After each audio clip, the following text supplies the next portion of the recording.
What if everything you've been told about how long it takes to change your life is just a complete myth? Oh, that is a huge question to start with. Right. But seriously, what if a lifelong habit or like a persistent fear or some limitation you've carried for decades could literally be dismantled and rewritten in a single heartbeat? I mean, it fundamentally challenges the whole standard narrative we all just kind of accept. Yeah. We're conditioned to believe that psychological change or behavioral change has to be this really slow, agonizing, glacial grind. Yeah, exactly. You spend years unpacking your childhood, years trying to build a single habit. Right, or years trying to get over a phobia. Yeah. But the actual underlying architecture of human behavior, the literal mechanics of how our brains process change, it actually suggests something entirely different. And that is exactly what we're pulling apart today. So we've got a detailed translation and transcript from the foundational text of a major self-development audio program.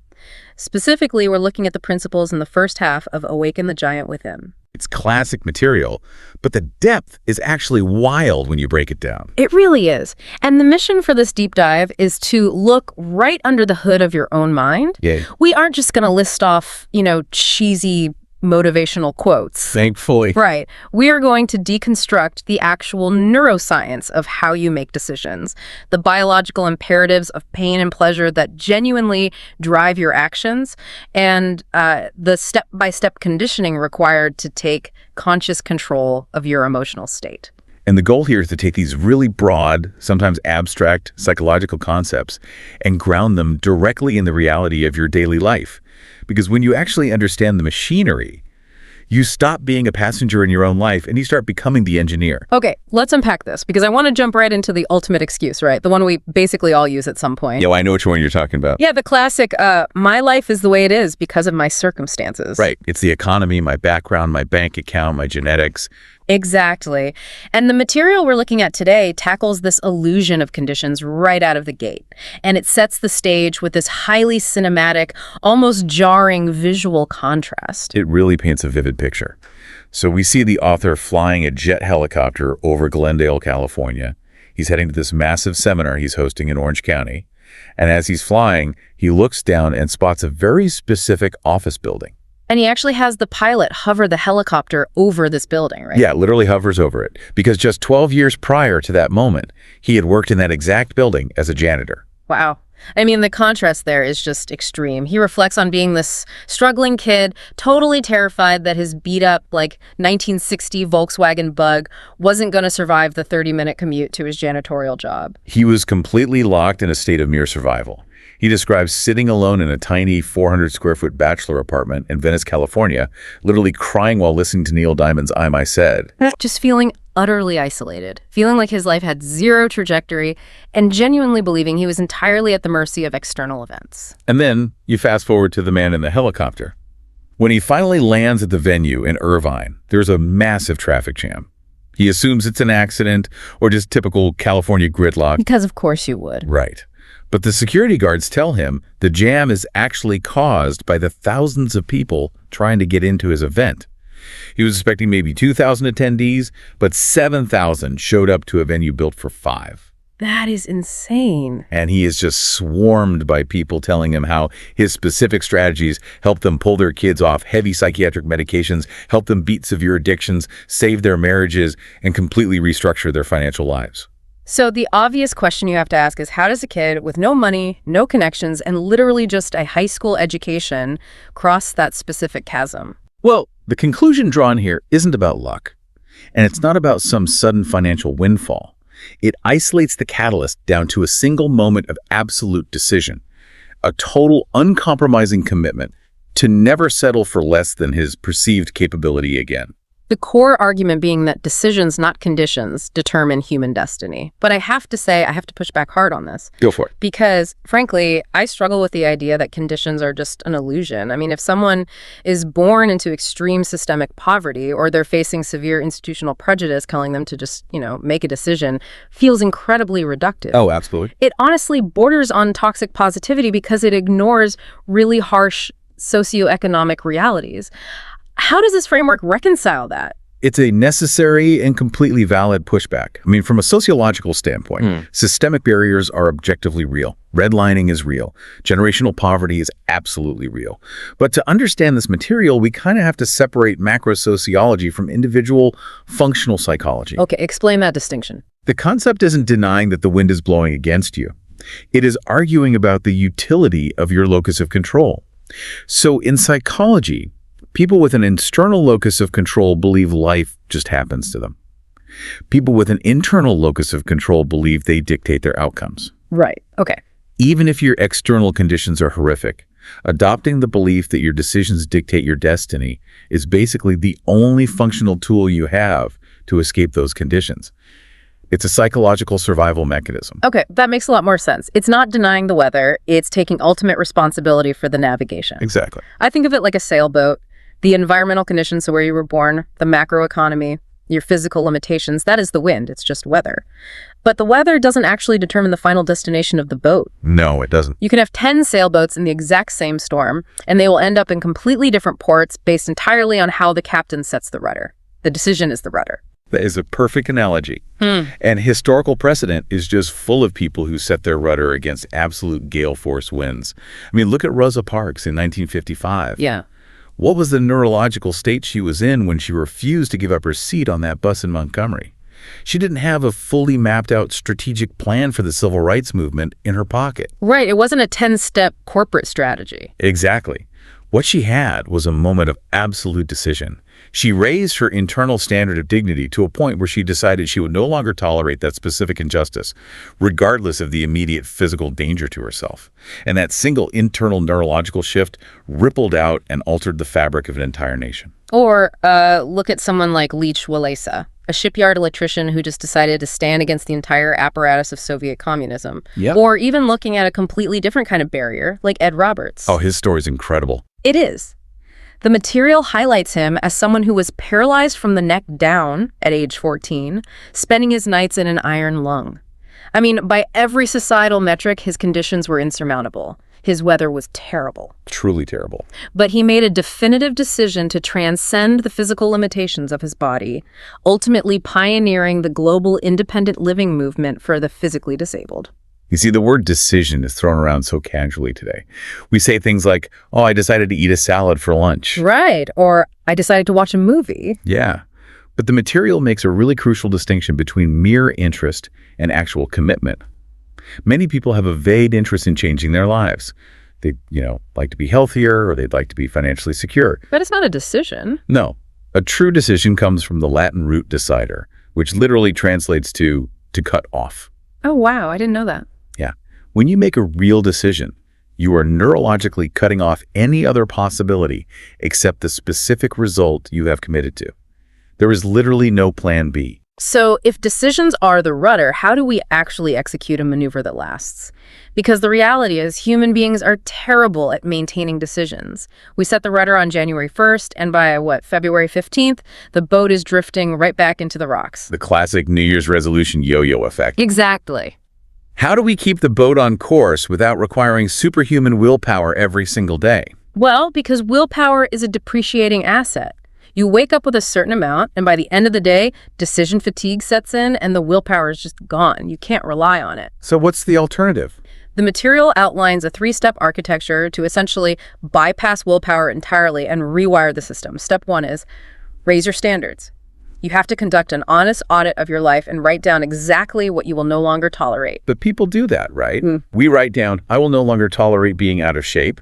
We write down the standard, and we still fail. Here's where it gets really interesting, because almost everyone skips step 2. Step 2 is change your limiting beliefs. Okay, explain how that differs from the standard. A standard is an external goal.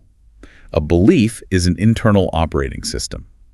Raising your standard is utterly useless and honestly, often counterproductive if you do not genuinely biologically believe you can actually meet it. Oh, that makes sense. If you set a high standard but lack the absolute certainty that you can achieve it, your brain will proactively sabotage you just to avoid the pain of failure. Let's unpack that cognitive dissonance a bit. It's an identity clash, basically. If my new standard is, I run 5 miles a day, But my core underlying belief, maybe formed back in childhood, is I am clumsy, lazy, and bad at athletics.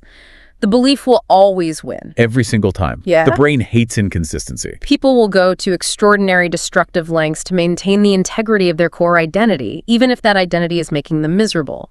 They will sabotage the diet just to prove to themselves that their core belief, I'm a failure, is accurate. Precisely.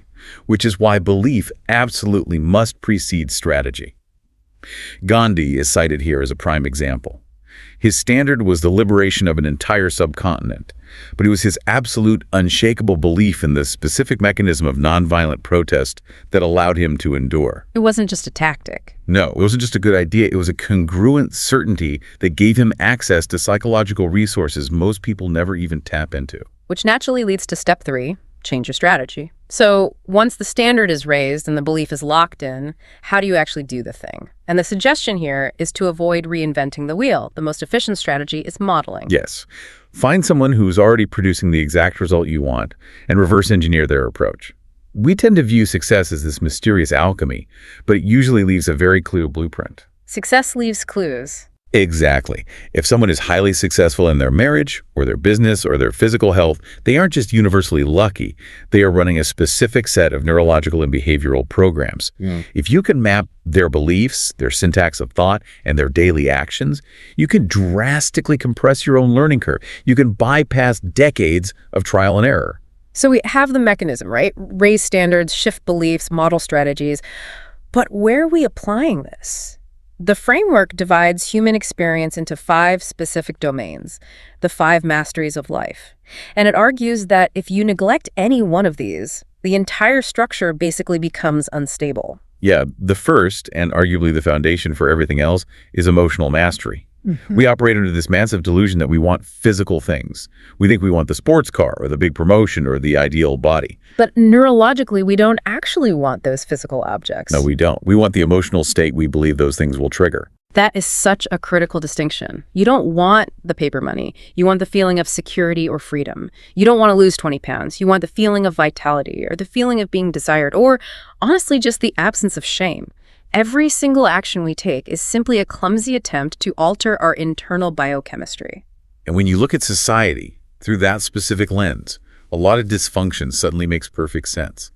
The material highlights some pretty sobering data points. The United States houses a tiny fraction of the global population, yet consumes a massive majority of the world's illicit drugs. Millions are clinically depressed and completely dependent on pharmaceutical intervention. Why is that?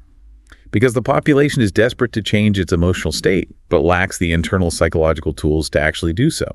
So they outsource their emotional management to external chemicals, food, alcohol, drugs, endless scrolling on their phones. Just constantly seeking that hit. Right.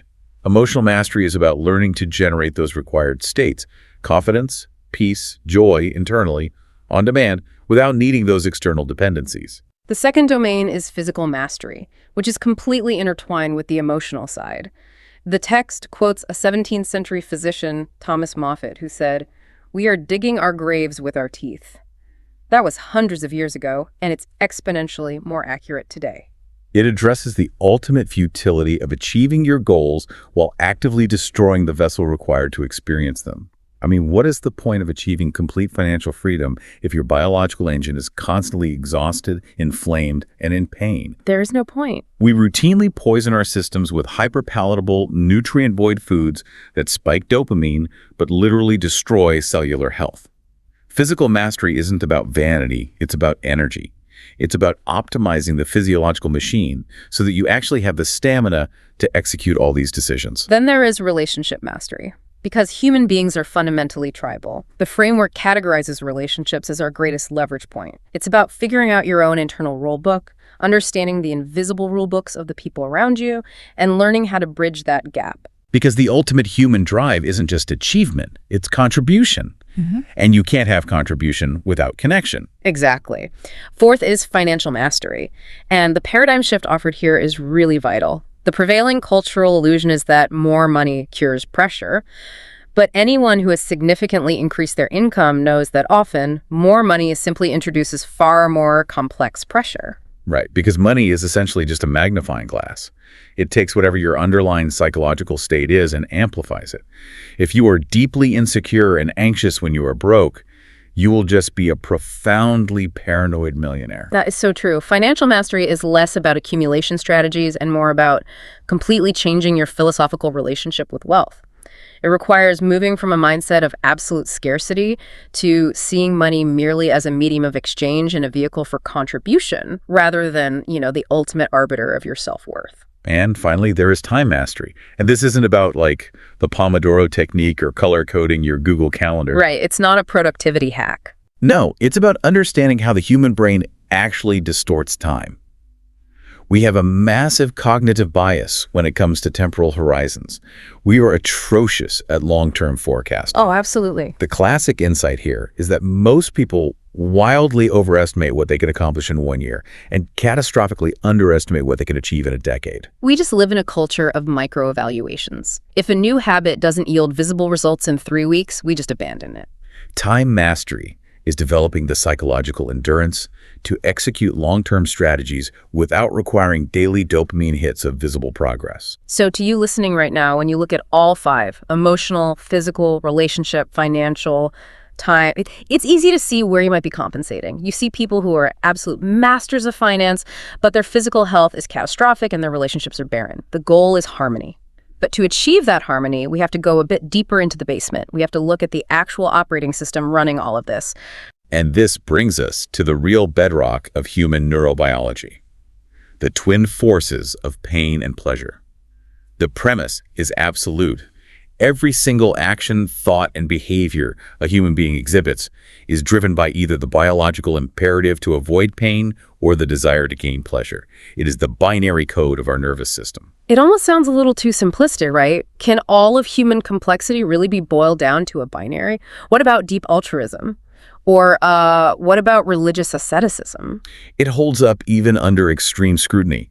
The material uses a really fantastic comparative example to show this: Donald Trump and Mother Teresa. Okay. On the surface, their lives, values, and actions are in completely different universes. Right. But neurologically, they are driven by the exact same twin engines. They have just learned to link pain and pleasure to entirely different stimuli. Right, okay. So keeping this purely on the psychological mechanics for Mother Teresa, the concept of ignoring someone dying in the streets of Calcutta would have caused her immense, agonizing internal pain. And the act of selfless service provided her with profound spiritual pleasure. Exactly. And for a corporate raider, the thought of losing a negotiation might equal agonizing pain, and acquiring a new asset equals massive pleasure. The mechanism is identical. The wiring is just pointing in totally different directions. And understanding this answers probably the most frustrating question in personal development. Why do people stay in situations they know are destroying them? Why do people stay in abusive relationships or keep smoking when they have emphysema or, stay in a job that makes them miserable? If we are wired to avoid pain, why do we tolerate so much of it? It comes down to the emotional threshold. And because of how the brain calculates risk, if you are in a miserable job, you are definitely experiencing pain. But when you think about quitting, your brain instantly simulates the future. And it panics. Right. It imagines the potential of bankruptcy, the humiliation of rejection, the sheer terror of the unknown. And the brain calculates that the unknown pain of the future might be worse than the known pain of the present. The phrase, "the devil you know is better than the devil you don't," is actually a very accurate description of human neurobiology.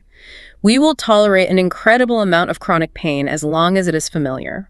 True behavioral change only occurs when a person hits their emotional threshold. It is the moment where the pain of staying the same finally eclipses the terror of the unknown. It's hitting rock bottom. Exactly. It's the moment you slam your fist on the table and say, never again, no matter what it costs. This mechanism is the root of procrastination, isn't it? Like when I have to write a difficult report or have an uncomfortable conversation, I put it off. Why? Because right now, in this precise second, the act of sitting down to do the difficult thing represents immediate pain. Checking social media represents immediate pleasure. And the consequence of not doing the report getting fired is just a future abstract pain. Exactly. The brain will always prioritize immediate biological feedback over abstract future concepts. It's a phenomenon called hyperbolic discounting. Our evolutionary hardware was built for immediate survival. 100,000 years ago, if you found honey, you ate all the honey immediately. You didn't save it for retirement because you might be eaten by a tiger tomorrow. Right, there were no 401ks in the savannah. No, there weren't. We are wired to heavily discount future rewards and future punishments in favor of the present moment. So to change your life today, you have to deliberately hack this evolutionary glitch. You have to take the abstract future pain, like dying early of heart disease, and violently drag it into the present moment so that you feel it now. That is the secret. You have to manually override the wiring. So think about a habit you want to break. What pleasure are you secretly getting from it? What pain are you associating with stopping? If pain and pleasure are the raw electricity, what actually builds the circuits? What determines why I associate pain with public speaking while someone else associates it with pleasure? That comes down to the architecture of our belief systems. Beliefs are basically the cognitive filters through which we interpret raw data. The world is objectively neutral. Things just happen.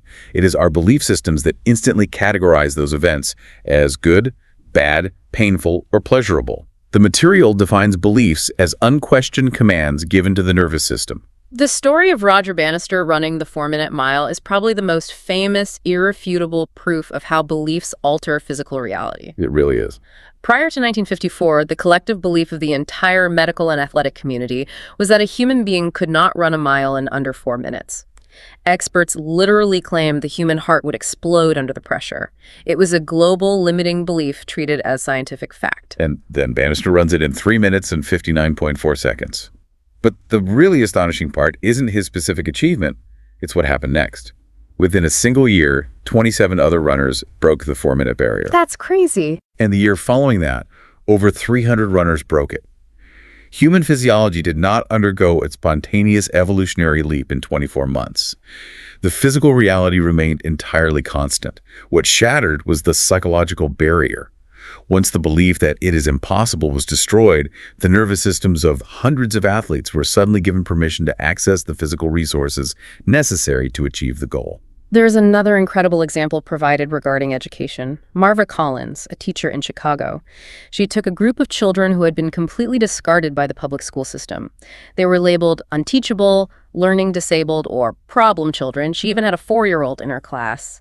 And she transformed these kids into literary and mathematical prodigies. And she didn't do it by simply applying a slightly different math curriculum. She did it by systematically identifying and dismantling their limiting beliefs. Society had handed these children a belief that they were broken. She acted as a psychological architect, destroying that belief and instilling an absolute, unquestioned certainty in their own brilliance and capacity. Because when a child actually believes they are a genius, they begin to interpret failure not as proof of their stupidity, but just as a temporary puzzle to be solved. Exactly, and we have to differentiate between specific beliefs and global beliefs too. A specific belief is narrow. I am bad at algebra. That limits you in a math class, but you can still function fine in life. A global belief is the overarching lens for everything. It's the difference between believing people are fundamentally decent and doing their best versus people are malicious and out to get me. If you hold the global belief that people are out to get you, how do you interpret a coworker forgetting to CC you on an email? Oh, your brain immediately flags it as a deliberate act of sabotage, triggering stress hormones, anger, defensive behavior. Right. But if you hold the belief that people are generally decent but busy, you interpret the exact same missing email as just a simple oversight. No stress, no anger. The objective reality of missed email is identical. The belief dictates the entirely different emotional and biological destiny. And beliefs are rarely formed through conscious choice. They're usually just accidental interpretations of past pain. The material offers a really poignant comparison of two 70-year-old women. One woman looks at her chronological age and concludes her life is functionally over. Her belief is that her body is decaying, her relevance is gone, and she essentially just sits down to wait for death. And the other woman? The other woman looks at the exact same chronological age, 70, and her belief is that she has finally peaked. She has 7 decades of accumulated wisdom, her children are grown, her obligations are minimized, and she is perfectly positioned to start a new business or travel the world. The biological reality of their cellular age is virtually identical. Yes, but the meaning they assign to that reality dictates their posture, their energy levels, and how many years of active life they actually have left. To maintain empowering beliefs over the long term, the philosophy of CANI is introduced. C-A-N-I. Constant and never-ending improvement. Right. It's an adaptation of the Japanese industrial philosophy of Kaizen, originally used to rebuild the Japanese economy after World War II. It moves away from our Western obsession with massive overnight transformation.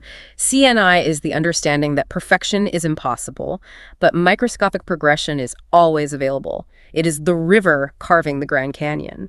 You don't try to change your entire life in a day. No, you commit to asking yourself daily, what is one tiny thing I learned? How can I improve this process by 1%? What small contribution did I make? Over time, those microshifts compound into monumental changes in belief and capability. So we understand the theory now. We know we need to link pain to the bad habits and pleasure to the good ones. We know we need to install empowering beliefs. But how do we actually reach into the wetware of the brain and rewire the circuits? This leads us to the actual mechanics, neuroassociative conditioning, or NAC. This is a 6-step science for physically restructuring your neural pathways. Let's break down the mechanics of pattern interruption and conditioning. Step 1 of NAC is decide exactly what you want and identify what is stopping you. The linguistic nuance here is critical, though. You must focus on what you want, not what you are trying to avoid. Right, because the way the brain processes imagery. If I tell you, do not think about a pink elephant, your brain has to first construct the image of a pink elephant in order to know what it's not supposed to think about. It's impossible not to picture it. Exactly. So if your goal is, I want to stop being so overwhelmed by debt, your brain's primary focus is still the concept of debt. You have to define the target positively. I want to build a surplus of wealth. And then you identify what's stopping you, which is almost always a limiting belief or a misplaced pain and pleasure association. Then you move to step 2, get leverage. This is where you manufacture the emotional threshold we discussed earlier. You cannot change a deeply ingrained neural pathway while in a state of mild annoyance. No, you need a massive spike of neurochemicals. Yeah. You have to viscerally associate unbearable pain to not changing right now. You project your current bad habit 10 years into the future. You imagine the specific physical decay, the loss of respect from your children, the financial ruin. You make it hurt. And simultaneously, you associate immense ecstatic pleasure to the idea of changing in this exact moment. Once you have that extreme leverage, step 3 is where the actual surgery happens. Interrupt the pattern. Think of a habit like a groove on a vinyl record. Every time the needle drops, it plays the same song. You feel stress, the needle drops, you eat junk food. Over years, that groove becomes a canyon. To stop the song, you can't just wish it away. You have to take a physical needle and violently scratch the record. You have to short-circuit the neurological loop. The examples provided for pattern interruption are deliberately bizarre because bizarre things are what shock the nervous system out of a loop. The author talks about his own tendency to spiral into anxious worrying. Every time he caught his brain starting the worry loop, he would aggressively interrupt it by doing something ridiculous, like shouting at the top of his lungs, "What a beautiful morning!" or engaging in some bizarre physical action. It scrambles the electrical signal. The brain gets confused, and the pathway is temporarily broken. There is an incredible story about Fran Tarkenton, the NFL Hall of Fame quarterback. Oh, this one is vivid. Very. He had a severe chewing tobacco habit for 20 years. The author worked with him, and to interrupt the pattern, he didn't give him a boring lecture on mouth cancer. He waited until Tarkenton was actively enjoying the tobacco, and then guided him through a hypervisceral, nauseating visualization of exactly what he was swallowing, describing it in the most grotesque physical terms possible until Tarkenton physically gagged. He linked massive disgust to the action in real time, ruining the old pleasurable association. Or consider the emotional pattern interrupt of the man trying to quit smoking. He had failed dozens of times. One afternoon, he is lighting a cigarette, and his 6-year-old daughter walks in, tears streaming down her face, and says, "Daddy, please stop killing yourself. I want you to be there to walk me down the aisle when I get married." That is a massive emotional shock to the nervous system. The pattern of smoking equals relaxation was violently interrupted and replaced with smoking equals abandoning my daughter. The habit was broken permanently in a millisecond. Now, step 4 is crucial, and it's where most diets and rehab programs fail. Create a new, empowering alternative. If you successfully scratch the record and break a bad habit, you have essentially created a vacuum in your nervous system. Because that bad habit, whether it was drinking or overeating or screaming in traffic, was serving a purpose. It was providing a feeling of relief or control or comfort. Right. If you don't intentionally install a new behavior that provides that exact same feeling of relief or comfort, the brain will eventually force you to relapse or will substitute a new destructive habit. Like you quit smoking, but you gain 50 pounds because you substituted nicotine with sugar. You must wire a new path, which leads to step 5. Condition the new pattern. You have the new behavior, now you have to make it automatic.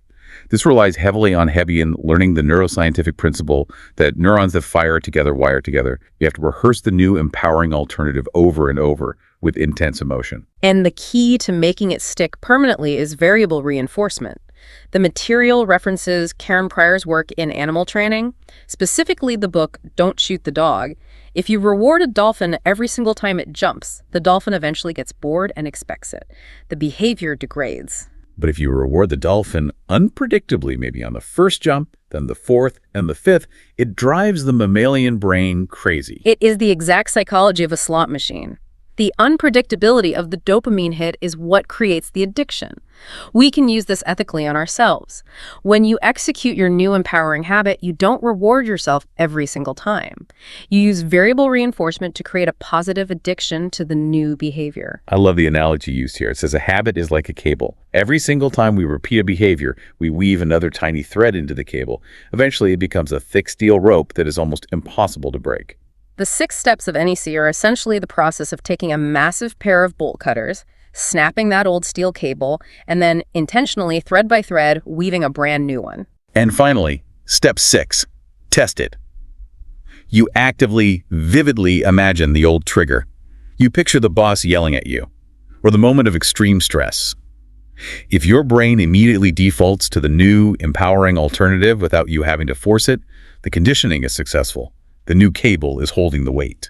And there is a vital warning here about the illusion of passive therapy.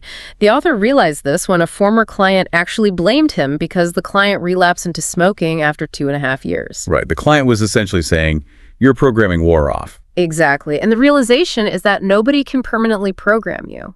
You are not a computer hard drive. You are an organic, constantly shifting nervous system. Change must be an active, daily conditioning process that you take ultimate responsibility for. You are the one weaving the cable. If you stop maintaining it, it will fray. Okay, so NAC is the surgical tool for long-term rewiring. But life is chaotic. What happens when you don't have time to go through a 6-step mental checklist? Right, you're in the moment. Exactly. You're driving, someone aggressively cuts you off, and your blood pressure spikes. Or you get a catastrophic email right before a massive presentation. You need to change how you feel in an instant.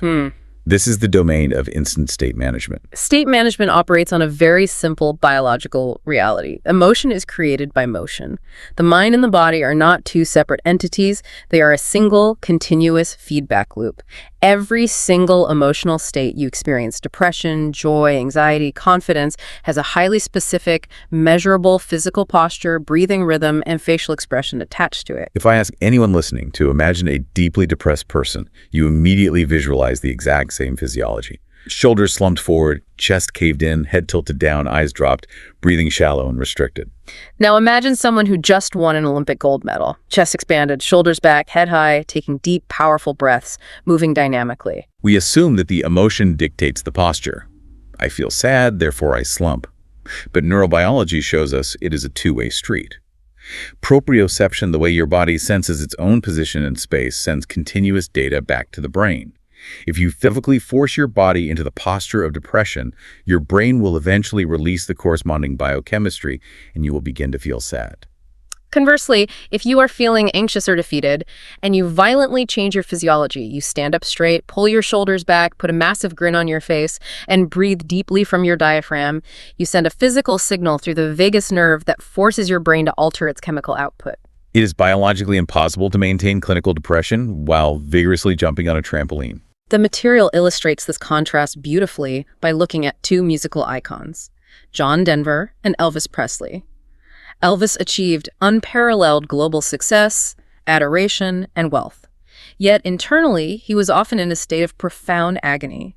The text details how he relied almost entirely on external substances, barbiturates to bring him down, amphetamines to bring him up, massive amounts of food to numb the pain. He relinquished control of his internal state to external chemicals. Contrast that with John Denver, whom the author observed directly. Before Denver went on stage, he didn't just casually walk out.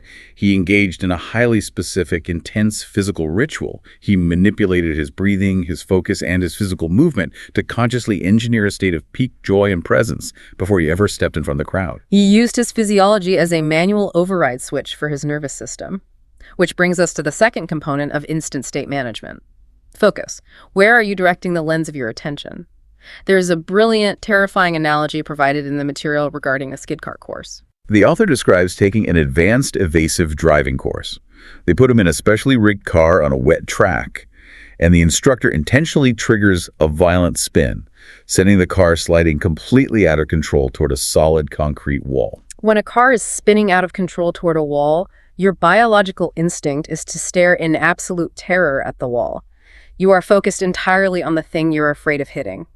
But the physics of driving are deeply tied to human mechanics. You unconsciously steer exactly where you look. If your eyes are locked on the wall, your hands will make micro-adjustments that steer the car right into the concrete. To survive the skid, you have to violate your survival instinct. You must physically wrench your head away from the wall and force your eyes to lock onto the open road, the exact place you want the car to go, even while you are still sliding sideways toward destruction. The author notes that the instinct to look at the wall was so overpowering that the driving instructor literally had to grab his helmet and violently yank his head sideways to force him to look at the open space. And the moment he focused on the open road, his hands unconsciously adjusted the steering wheel and the car recovered. Let me pause you there because the metaphor here is just astounding. So what does this all mean? What does the skid car mean for someone sitting at their desk right now? It means your attention is the steering wheel of your life. When you are in a crisis, a financial skid, a relationship skid, your natural instinct is to obsess over the wall. You obsess over the bankruptcy, the breakup, the fear of failure. And because you are focusing all your cognitive energy on the wall, you unconsciously steer your behaviors right into it. You make the exact mistakes that guarantee the failure you are terrified of. It's the phenomenon of target fixation. Whatever you focus on, you move toward. If you want to survive the skids of life, you have to brutally discipline your focus. You have to force your brain to look away from the disaster and fixate entirely on the solution, on the open road. But how do you actually control that focus? When the panic is setting in, how do you force your brain to look away from the wall? That is the final piece of the puzzle. Section 8, the ultimate tool for directing focus. Questions. Human thought, at its most fundamental, granular level, is simply a continuous process of asking and answering questions. Your brain is essentially the world's most powerful, indiscriminate search engine. Whatever query you type into it, it will scour your memory banks and your environment to find an answer. And it will find an answer, even if it has to invent or twist reality to do it. If you ask your brain a terrible, disempowering question like, why does this always happen to me? Or why am I so chronically stupid? Your brain doesn't stop to argue with the premise. It just acts as a search engine. It pulls up a file of every mistake you've ever made and says, here are 12 reasons why you are stupid and unlucky. Because of the reticular activating system, or RAS, in our brainstem, questions literally change what we perceive. At any given millisecond, you are bombarded by millions of bits of sensory data. You can't process it all, so your brain filters out 99.9% of it. The questions you ask dictate the parameters of that filter. If you ask, what is terrible about my job? Your brain will immediately highlight the annoying coworker, the bad coffee, the low pay, and it will literally delete the positive aspects from your conscious awareness. But if you flip the query, if you ask, what could I actually be excited about right now if I wanted to be, your brain has to run a new search. Suddenly you notice that you actually have a lot of autonomy, or the project you're on is quite creative. The environment didn't change, your filter changed. The material cites a massive corporate example of this. Right. Donald Peterson taking over the Ford Motor Company when it was bleeding billions of dollars. The entire executive board was focused on the wall. They were asking questions like, how do we aggressively cut costs to survive the quarter? The survival question. Right. Peterson came in and changed the fundamental question. He asked, what do our customers actually want that we can build better than anyone else? That single shift in the search query redirected the cognitive resources of the entire corporation, leading to the development of the Ford Taurus, which completely resurrected the company. I want you, the listener, to run this software on your own brain right now. We're going to change your search query. Ask yourself this and actually answer it internally. What are you truly proud of in your life right now? What is something you are deeply grateful for? Who do you genuinely love, and who loves you? If you seriously engaged with those questions, you just experienced a biochemical shift. As you searched for the answers, your breathing likely slowed down, your facial muscles relaxed, perhaps you felt a subtle warmth in your chest. That is the immense power of a consciously directed question. It instantly alters your internal state. In the darkest moments of your life, when tragedy strikes, your ultimate survival tool is the ability to ask an empowering question. The default human reaction to trauma is, how could they do this to me? Or why did I lose this? But if you can train yourself to intercept that and ask, how can I use this to make myself stronger? Or what is the hidden lesson here that will serve my family later?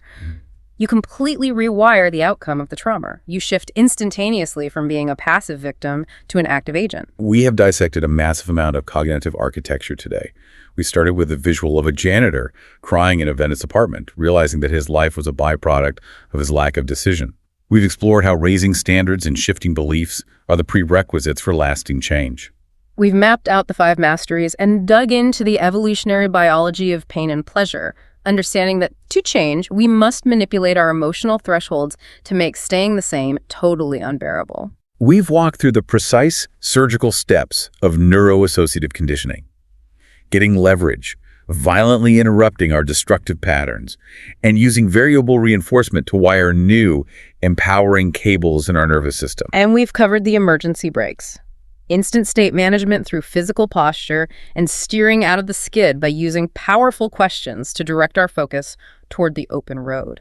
It is a comprehensive manual for the human machine, but having the manual is useless if you don't actually turn the wrench. We've spent this entire time talking about hacking your brain, achieving massive goals, and awakening this giant within you. But I want to leave you with a different kind of challenge, something adjacent to chew on. Let's hear it. Psychology warns us about something called the arrival fallacy.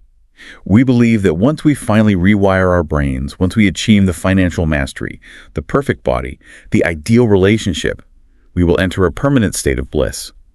But neurobiology shows us that the pursuit of the goal often releases significantly more dopamine than the actual achievement of it. When you finally catch the car, the dopamine drops. So once you have successfully used all these tools to awaken the giant and build your perfect life, how do you ensure the giant doesn't get bored? What happens the day after you win? That is a brilliant, slightly terrifying question. It suggests that canine constant and never-ending improvement isn't just a strategy for getting to the top. It's the only psychological defense against the emptiness of arriving. The game literally never ends. Exactly. You are looking at the diagnostic X-ray of your own mind today, and unlike a broken bone, you actually have the power to reach in and rearrange the architecture yourself. Thank you for riding shotgun with us on this intensely detailed deep dive. We wish you incredible resilience on your journey of constant, never-ending improvement.